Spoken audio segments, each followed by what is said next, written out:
I decided to become a marine biologist when I was 5 years old.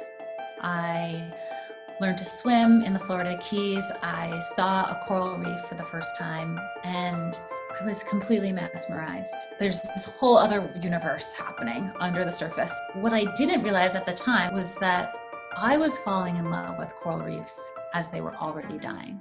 Weather out west, hurricane-force winds have prompted urgent red flag fire warnings tonight in Southern California. 5.4 earthquake and multiple aftershocks rocking the island just a day after a 5.8 earthquake destroyed multiple homes. The search is on for those still missing after the tornado outbreak in Tennessee that killed at least 24 people. We know that some places where people currently live are simply not safe in the future, whether that's increased risk of wildfire or increased risks of storms and sea level rise. And so figuring out as a nation, as a society, what does it look like to make the transition, to adapt to the climate crisis in a way that keeps us safe and healthy is the challenge of our time, because it is also interwoven with issues of social and economic and racial justice. The state of Michigan announced a $600 million settlement for the victims of the Flint water crisis.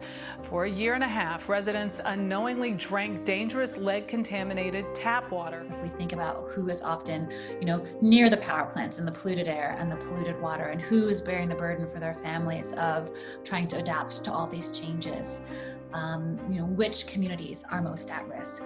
It's truly disheartening to think that climate change has become such a deeply polarized issue in the United States. Hey, ho, ho, you disrupt the status quo. Hey, hey, ho, ho, you disrupt the status quo. We're not having the conversation about what do we do about this?